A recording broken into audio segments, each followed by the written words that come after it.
విద్యార్థులకు రాజకీయాలకు సంబంధం ఉండాలా వద్దా? రాజకీయం విద్యలోకొస్తే విద్యా వ్యవస్థ నాశనమవుతుందా? లేక విద్యార్థులు తమ హక్కుల కోసం ప్రశ్నించడమే అసలైన రాజకీయమా?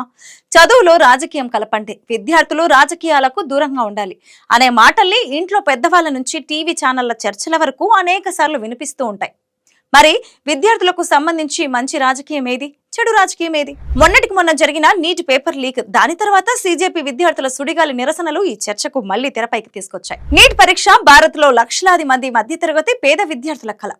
పిల్లల భవిష్యత్తు కోసం తల్లిదండ్రులు తమ ఆస్తులు అమ్మి మరీ కోచింగ్ సెంటర్లకు లక్షలు కుమ్మరిస్తారు. కానీ ఆ పేపర్ లీక్ అయినప్పుడు దెబ్బతిన్నది కేవలం ఒక పరీక్ష మాత్రమే కాదు, లక్షలాది కుటుంబాల భవిష్యత్తు, ఆశలు. గత 10 ఏళ్లలో భారతదేశంలో విద్యార్థుల ఆత్మహత్యలు 65% పెరిగాయంటే పరిస్థితి ఎంత ఘోరంగా ఉందో అర్థం చేసుకోవచ్చు. ఇక ఈ వైఫల్యానికి బాధ్యత వహిస్తూ విద్యాశాఖ మంత్రి రాజీనామా చేయాలని విద్యార్థులు రోడ్డెక్కారు.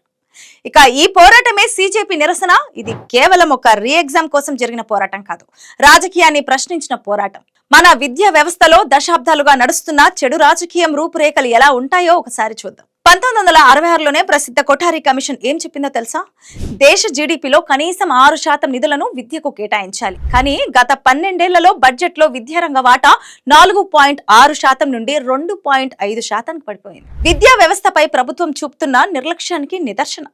మరోవైపు మన రాజ్యాంగం ప్రకారం విద్య ఉమ్మడి జాబితాలో ఉండాలి. అంటే కేంద్రం, రాష్ట్ర ప్రభుత్వాలకు సమాన హక్కులుంటాయి. కానీ రాష్ట్రాల్లోని విశ్వవిద్యాలయాల వైస్ ఛాన్సలర్ల నియామకాలను కూడా కేంద్రమే నియంత్రించాలని చూస్తుంది. విద్యలో సెంట్రలైజేషన్ బాగా పెరుగుతుంది.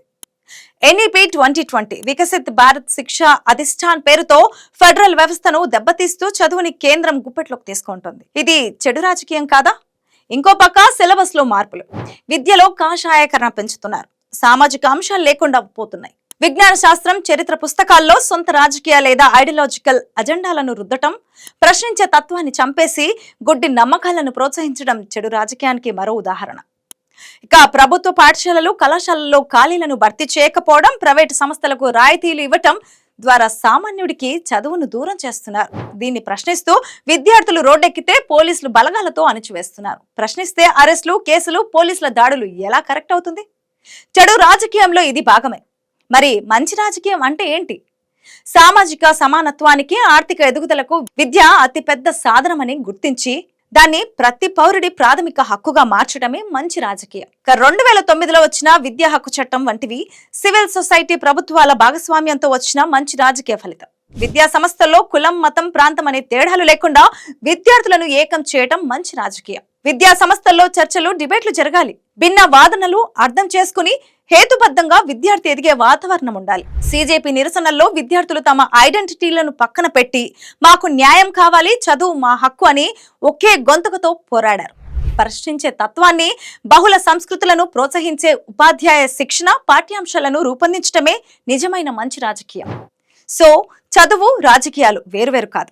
మనం ఏకకాలమైతే చదువులో రాజకీయం వద్దని తటస్థంగా ఉంటామేమో, అంతకాలం చెడు రాజకీయం విద్యా వ్యవస్థను ఏలుతూనే ఉంటుంది.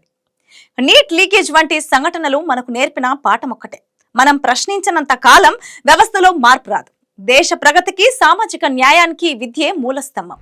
విద్యార్థులు తమ హక్కుల కోసం, పారదర్శకత కోసం గొంతు విప్పడం ప్రజాస్వామ్యానికి చాలా చాలా మంచి విషయం. ఈ అంశంపై మీ అభిప్రాయం ఏంటి? విద్యా వ్యవస్థలో రాజకీయాలు ఉండాలా, లేదా విద్యార్థులు ప్రశ్నించే ఈ మంచి రాజకీయం అవసరం లేదా? మీ అభిప్రాయాన్ని కామెంట్స్ లో తెలియజేయండి.